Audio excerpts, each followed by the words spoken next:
Well, hand over 5 years of your social media history, or you may not get into the U.S. A new Homeland Security proposal would require tourists from 42 countries to do just that, to be allowed into the country. News Nation's Xavier Walton, he's following this one for us. So, Xavier, good morning. What would this mean for millions of potential visitors here?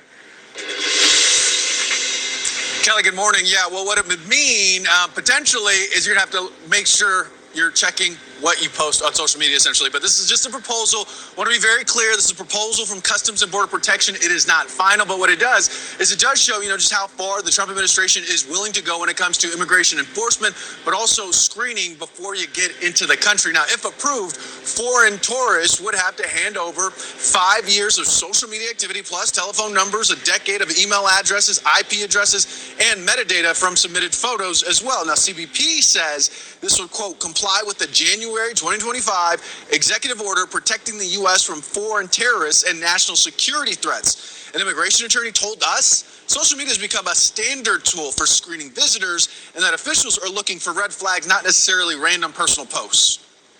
If a person comes into America, and we've had clients show up with social media where they're putting beheadings by ISIS on it, they don't want them to come in as visitors to the United States. So there's a vested interest in America's national security. The government wants to know that you're friendly to our politics, and this president is not embarrassed to say, if you're not, I don't want you here.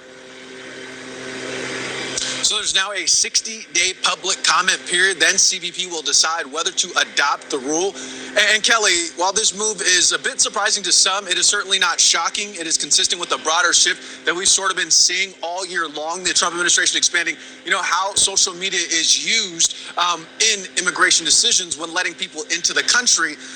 For example, back in March, a French scientist was denied entry over post-critical administration's research policies. Then in April, USCIS announced applicants could be rejected for anti-Semitic content. And then in June, the State Department required foreign students to make their social media accounts public. So for this, this administration, the latest proposal really is a progressive, natural next step. A big question, though, Kelly, if it does take effect after the 60-day public comment period, will it deter tourists from actually coming into the States? That's something we're going to have to watch and obviously wait and see.